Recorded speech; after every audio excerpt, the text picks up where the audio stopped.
আমার আচ্ছা, হ্যাঁ। আপনি গুরুত্বপূর্ণ বিষয় নিয়ে আলোচনায় এসেছেন, তো আমি দুই একটা কথা বলি। প্রথমত, আপনি বলেছেন যে শহীদ দিবসকে বিকৃত করার জন্য তারা আবু সাইদের পোস্টার চতুর্দিকে লাগাচ্ছে, এবং আমাদের শহীদ মুক্তিযোদ্ধাদের বিকল্প হিসাবে জঙ্গি, তাদের হাতেই নিহত জঙ্গি আবু সাইদকে তারা নিয়ে আসতেছে।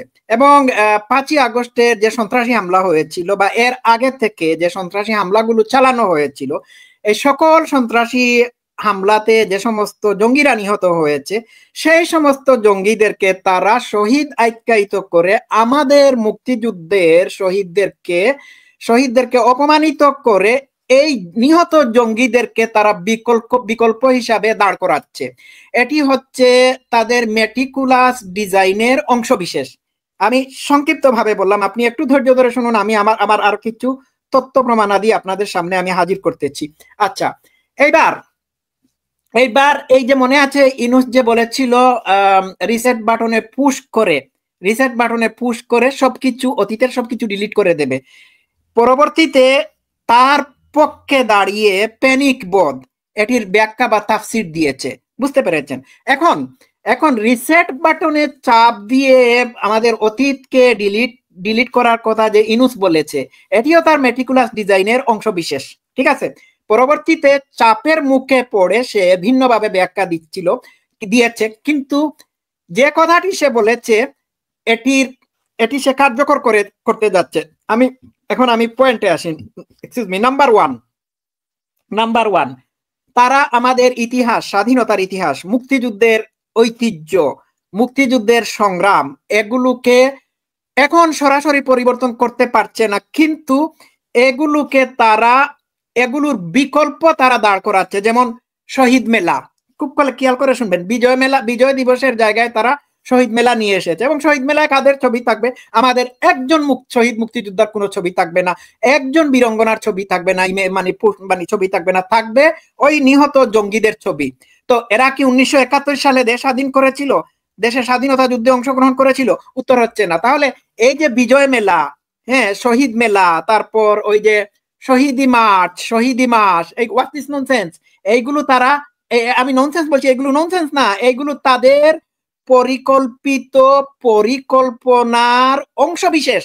এইগুলোকে তারা একটা একটা করে বাস্তবায়িত করতেছে, এই দেশের মানুষ যাতে চিরতরে স্বাধীনতার ইতিহাস ভুলে যায়। এর জন্য তারা যে কাজটি করেছে সেটি হচ্ছে যে বঙ্গবন্ধু শেখ মুজিবুর রহমানের বাড়িটাকে তারা মাটির সাথে একেবারে মানে সাইভস্য করে মাটির সাথে মিশিয়ে দিয়েছে। কারণ এই বঙ্গবন্ধু শেখ মুজিবুর রহমানের বাড়ি থেকে 7ই মার্চের ভাষণের প্ল্যান করা হয়, এই বঙ্গবন্ধু শেখ মুজিবুর রহমানের বাড়ি থেকে 70-এর নির্বাচন করা হয়, এই বঙ্গবন্ধু শেখ মুজিবুর রহমানের বাড়ি থেকে 52-এর ভাষা আন্দোলনের প্ল্যান করা হয়, 6 দফার 66 সালে বোধহয় 6 দফা আন্দোলনের রূপরেখা প্রণয়ন করা হয়। এই বাড়িটি ছিল আমাদের স্বাধীনতা যুদ্ধের আতুরঘর। সুতরাং যে জায়গায় স্বাধীনতা যুদ্ধের সূচনা হয়েছিল, এই জায়গাটাকে তারা মাটির সাথে মিশিয়ে দিয়েছে। আমি এত দূরে যাব না, পরবর্তীতে বলবো। এখন ইতিহাসকে বিকৃত করার জন্য, স্বাধীনতা যুদ্ধের ইতিহাসের বিকল্প নিয়ে আসার জন্য তারা ওই যে ফ্রান্সে তাকে প্যানিক বোধ, তার প্রেসক্রিপশন অনুযায়ী কাজ করতেছে। আমি অবাক হলাম গত 2 দিন আগে বোধের বাচ্চা বোধের হাড্ডি বোধের একটা ভিডিও দেখলাম। সে বলেছে, খুব ভালো করে শুনবেন, আমি ইনফরমেশন দিচ্ছি, এই বোধের হাড্ডি প্যানিক কি বলেছে জানেন? সে বলেছে হিস্ট্রিগ্রাফি বলে একটা জিনিস আছে, আমাদের হিস্ট্রিকে ইতিহাসকে রিরাইট করতে হবে। সে কি ইনফরমেশন দিয়েছে শুনলে তাকে মনে হবে তাকে জুতা দিয়ে তার দুই গালে তালে তালে জুতা দিয়ে বাড়ি দেওয়ার ইচ্ছা হবে। সে বলেছে কি জানেন? বলেছে 16ই ডিসেম্বর আমাদের প্রকৃত বিজয় দিবস না। খুব ভালো করে শুনবেন, এই বদমাইশটা এই জায়গা থেকে উপদেষ্টাদেরকে মানে ইনস্ট্রাকশন দেয়। সে আজকে যে কথা বলে 5 দিন পরে বা 1 সপ্তাহ পরে এটি বাস্তবায়িত করা হয়। সে কি বলেছে? যে 16ই ডিসেম্বর তখনও ইন্ডিয়ান আর্মিদের হাতে আমাদের দেশ ছিল। 16ই ডিসেম্বর থেকে 22শে ডিসেম্বর পর্যন্ত, 22শে ডিসেম্বর তাজউদ্দিনের সরকারের হাতে তারা ক্ষমতা হস্তান্তর করে। 16ই ডিসেম্বর পর্যন্ত বাংলাদেশ পাকিস্তানের অধীনে ছিল, আর 22শে ডিসেম্বর পর্যন্ত এই 2-1 সপ্তাহ আমাদের দেশ ছিল ইন্ডিয়ার অধীনে, ইন্ডিয়ার আর্মির অধীনে। অতএব বিজয় দিবস 16 ডিসেম্বর না, বিজয় দিবস হতে হবে 22শে ডিসেম্বর। চিন্তা করে দেখুন, আপনারা কি বুঝতে পারছেন? এই প্যানিকের বাচ্চা, প্যানিক বোধের হাড্ডি একটা একটা অপপ্ল্যান করতেছে। আর এই যে উপদেষ্টা মাহফুজ আলম উপদেষ্টা, এটা হচ্ছে মাস্টার মাইন্ড। হ্যাঁ, কিন্তু এটা মাস্টার মাইন্ড না, এটা হচ্ছে সমন্বয়কদের বাপ, বাংলাদেশে সে মাস্টার মাইন্ড ছিল। সুফি, আমি 1 মিনিট সময় নিচ্ছি। পৃথিবীর মানে মানে বাংলাদেশে সে মাস্টার মাইন্ড ছিল, আর আমেরিকার এজেন্ডা বাস্তবায়িত করার জন্য মূল মাস্টার মাইন্ড ছিল ডক্টর হবিস। হ্যাঁ, এখন যে তারা ইতিহাস বিকৃত করতেছে, ইতিহাস বিকৃতির সবচেয়ে বড় প্রমাণ হলো ডক্টর ইউনূস জুতা পায়ে দিয়ে আমাদের শহীদ মুক্তিযোদ্ধা, মানে 14ই ডিসেম্বরে জুতা পায়ে দিয়ে গিয়ে আমাদের শহীদ বুদ্ধিজীবীদেরকে আসলে সে সম্মান করে নাই, সে জুতা মেরেছে। বুঝতে পেরেছেন? সে জুতা মেরেছে। এবং আপনারা মনে করবেন না যে এই বুইড়া খাটাস, হ্যাঁ, অনিচ্ছাকৃত ভাবে বা তার মানে মেমোরি প্রবলেমের কারণে এটি করেছে। না, এইটা করে নাই। সে কথাবার্তা স্পষ্ট, একেবারে কোনো জড়তা ছাড়াই কথাবার্তা বলে থাকে। এটিও ছিল তার প্ল্যানের অন্তর্ভুক্ত। বুঝতে পেরেছেন? সে ইচ্ছা করে এইটা করেছে। সে এত বড় অঘটন ঘটালো বাংলাদেশে, আর শহীদ বুদ্ধিজীবীদেরকে সম্মান জানানোর জন্য জুতা পায়ে দিয়ে যাওয়া যাবে না সেই ব্যাপারে এওয়ার না, জানে না। এটা কোনো অবস্থাতে বিশ্বাস করা যায় না। এটাও তাদের প্ল্যানের অংশ বিশেষ। এবং এরা এই উপদেষ্টাদের কেউই শহীদ বুদ্ধিজীবীদেরকে শ্রদ্ধা জানাতে যায় নাই, কারণ এদের পূর্বসূরীরাই মেরেছিল। যোগ করি, সে শিরোনামে যে কথাটা বলছে যে বুদ্ধিজীবীদেরকে পরিকল্পিতভাবে হত্যা করা হয়েছিল, এবং তার অনুসারীরা আবার পোস্ট করতেছে সে সময় বুদ্ধিজীবীদেরকে ভারতীয়রা হত্যা করেছিল। এই বিষয়টা, ষড়যন্ত্রটা আপনি একটু। আচ্ছা, ভারতীয়রা শহীদ বুদ্ধিজীবীদেরকে হত্যা করে নাই। আমি মুক্তিযোদ্ধা ফ্যামিলির মানুষ। হ্যাঁ, আমার আত্মীয় স্বজন শহীদ বুদ্ধিজীবীদের সাথে সম্পৃক্ত। সরাসরি উদাহরণ হচ্ছে আমি কোনো ইতিহাসে যাব না। শহীদ বুদ্ধিজীবীদেরকে হত্যা করেছে রাজাকার আলবদর আল শামসের মানুষরা। এই যে রাজাকার বাহিনী গঠন করা হয়েছিল, আমি ভুলে গেছি, ওই যে তৎকালীন ইসলামী ছাত্র সংঘের একজন সহসভাপতি বা সভাপতিকে মানে প্রধান বানানো হয়েছিল। কেউ যদি আমাকে মনে করিয়ে দিন, আমি ভুলে যাই। রাজাকার আলবদর আল শামস, এই সংগঠনগুলোর সাথে জামাত ইসলামের উতপ্রুতভাবে সম্পৃক্ততা ছিল।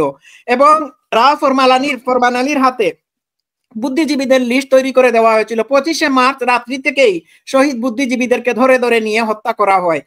10ই ডিসেম্বর থেকে 14ই ডিসেম্বরের ভিতর এদেরকে মানে হত্যা করার প্ল্যান সম্পূর্ণরূপে বাস্তবায়িত করা হয়। তারা বুঝতে পেরেছিল যে আর 2 দিন পরে তাদের মানে পরাজয় আসন্ন। সুতরাং একটা জাতিকে মেধাশূন্য বা মুরব্বীহীন বা গাইডলেস করে দেওয়ার জন্য তারা এই কাজটি পরিকল্পিত উপায় করেছিল। এবং রাওফর মালালির হাতে এই শহীদদেরকে এই পাক হানাদার বাহিনীরাই দিয়েছিল।